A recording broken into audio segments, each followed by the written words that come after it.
Sharad Kohli, senior economist, also on the telecast with me. Sharad, you've heard, viewers from all the panelists. They are all participants at the Vibrant Gujarat 2024 Summit.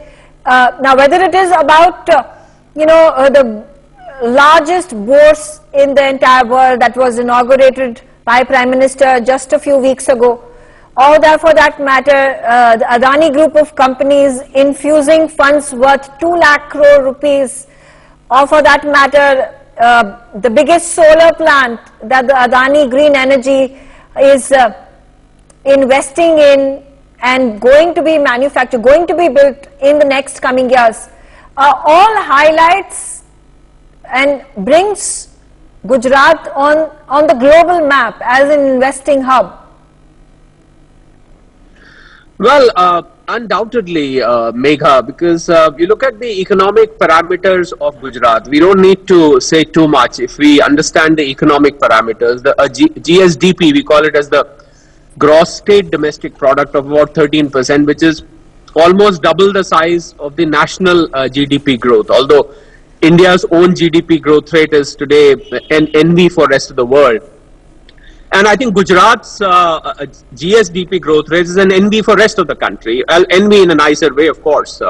I don't mean to demean other states, but this is what Gujarat model of development is all about. So ever since our Honorable Prime Minister was the Chief Minister of Gujarat, I mean, let's not forget that it was his super performance in Gujarat, which the country liked, and they wanted him to lead the country as a whole, not just Gujarat. That brought him to the position of the Prime Minister. So I think the very fact that from being the Chief Minister of Gujarat, he became the Prime Minister of India. Well, people in Tamil Nadu, people in Assam, people in Rajasthan, people in Madhya Pradesh, Chhattisgarh, probably at some point of time did not know who Narendra Modi is. But it is sheerly because of what Gujarat did and what Gujarat had become under his leadership. I think his name came on the national front. So that is the first evidence of what happened to Gujarat. Well, if you look at Gujarat, I think it's been a holistic development. And when I say holistic, I mean not just manufacturing, not just services. A very small example. In 2001, I remember I went to Gujarat somewhere in 2004-05, and I was fond of kites in my childhood. Now I happened to find out what is the kite industry size in Gujarat, because Gujarat is one place where a lot of kites were grown, especially on the Navratri. Yes. About 30 crores was the total business I found out. Being an economist, it's always my quest to find out what's the industry size. When it came to 2012, would you believe, Megha? And I think this is interesting for the viewers of NewsX. The size of kite industry was 900 crores, and the story doesn't end here. Most of the kite makers were Muslims. So people who throw communal criticism at the Prime Minister, at Gujarat, I think this was a slap on their face, that how he promoted and he tried to develop that industry into a 900 crores for kite is a reasonably large amount. It may sound very small, probably from a shipping point of view or from a port point of view, but for a kite it's very large. This is just a very, very small example I gave. Yeah. So I think human resource development was his focus, and all the investment, Megha, very important point, all the investment which came into Gujarat, they had one common statement to make, that we'll invest our thousands of billions of dollars, hundreds of billions of dollars, thousands of crores, but do we get skilled labor? And the then Chief Ministers, our Honorable Prime Minister now, answer was yes, we will provide you with skilled labor, and I think the rest, as they say, is history. Okay. Because what happened was a massive inflow of investment, and it continues to happen today. Right. 136 participating countries, Megha, 34 partners. The head of a state is participating in a state event. I mean, what more can I say for a population? Coming to the head of the state and the choice of country that has been picked by the government, Mohammed bin Zayed Al Nahyan, the president of UAE, and the very close association that India has been able to build with the Middle East. It's Saudi Arabia and with UAE in particular.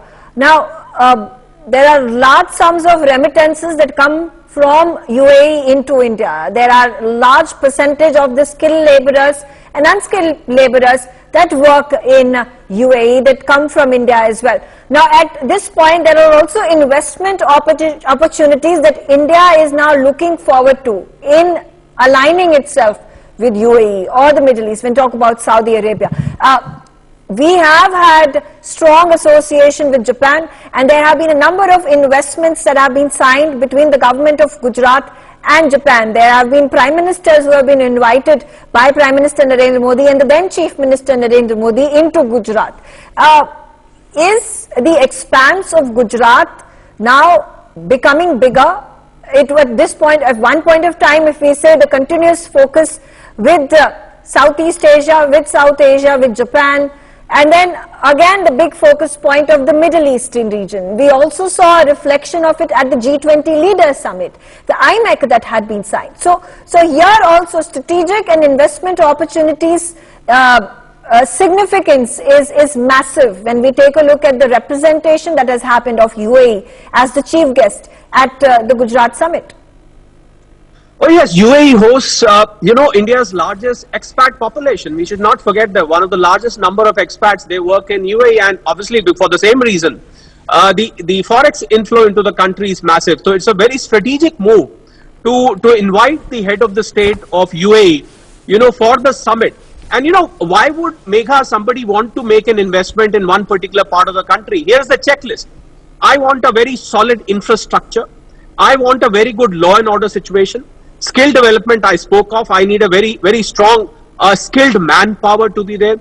More than anything else, I want a single window clearance. If I come and put up my factory, my office, my KPO, my BPO, whatever I want to do, I want one window clearance. I don't want to run from pillar to post and bribe the officials. So he made sure that the system went corruption free. He made sure that infrastructure is world class. He made sure that human resource was fully skilled, developed. He made sure that law and order was in perfect shape. Women protection, women used to work without any fear in the mind, unlike some of the other states. Again, I don't mean to demean rest of the state, but we are talking of Gujarat, so I'll have to highlight on Gujarat. He made sure that all the tick marks, Megha, they were in place. So why would I as an investor not want to come and invest in such a place? I think Gujarat model of development of growth today is a model for rest of the country and for the states, Megha, who complain. Now this is very important. This is the point you were talking about. For the states who complain that we are unable to invite foreign delegates, foreign investment, heads of state and so, I think they have a lesson to learn from Gujarat, that these are the tick boxes you need to have in place. And I think the investment will flow on its own, because country as a whole today is on a massive growth path. We are about to become the third largest in probably a couple of years' time. So I think rest of the states need to, in a very positive way, need to learn from the Gujarat model. And the best part for me, Megha, was that even after in 2014, the then Chief Minister became the Prime Minister of the country, the growth did not stop there. Yeah. So the model he had set up was that torchlight was carried forward by the Chief Ministers thereon. And today we have Gujarat, that momentum is so strong that it continues to grow with the same pace. Megha. Right, absolutely. You're absolutely right. And all the panelists who joined me on the telecast, and they have had good, positive, informational stories to tell from vibrant Gujarat, says a lot about what this investment summit continues to be, and it grows leaps and bounds. I only have as much time. I thank you all for joining me on the telecast.